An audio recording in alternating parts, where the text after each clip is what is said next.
My top 5 all-time favorite comedians. Let's go. Number 5, I have Don Rickles, Mr. Warmth. I grew up with Don Rickles. I don't know if many of you remember the celebrity roast, the Dean Martin celebrity roast, but Rickles always killed on those roasts. I know comedians that have worked with Don, and they basically say when Don insults you, it's like you're being baptized. To get insulted by Don Rickles means you made it, and it was an honor. He didn't discriminate against anybody. Everybody was fair game. Everybody got a laugh out of it. Nobody got offended. Number 5, Don Rickles, all-time great. Number 4 is someone who I think is the best out there today doing it, and that's Bill Burr. I've seen him a few times live, and he never disappoints.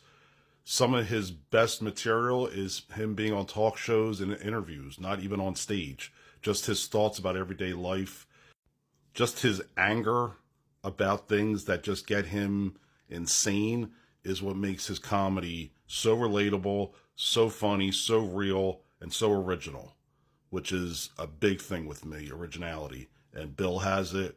He has perfected his craft. Like I said, in my opinion, the best out there today doing it. Number 3, we have Joan Rivers. Yes, women are funny.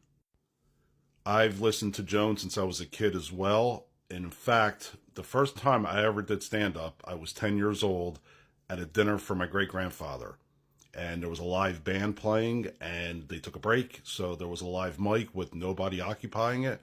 So I jumped up on stage and proceeded to recite the Joan Rivers album, which I listened to front to back, not knowing half the jokes, what they meant, but I got laughs because Joan got laughs.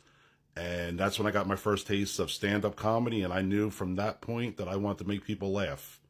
To say Joan was a pioneer is an understatement.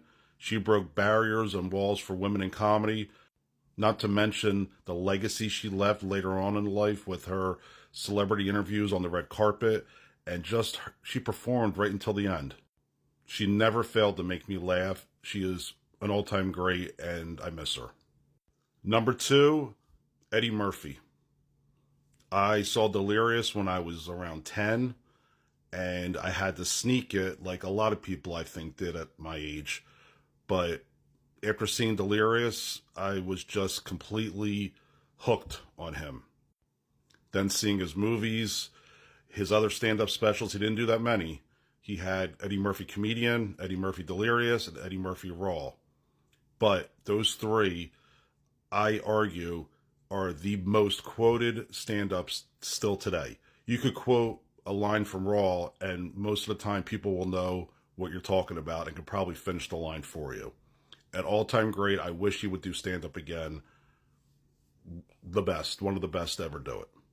And my all-time favorite comedian, the GOAT, in my opinion, George Carlin. Just like some of the other ones that I've mentioned in the past, I started watching George when I was a kid. Every year he would put out a new hour. And in the comedy world, if you're not familiar with that, putting out a new hour of comedy is so hard. It's so much work. Not only to write that much material, but to also make it funny.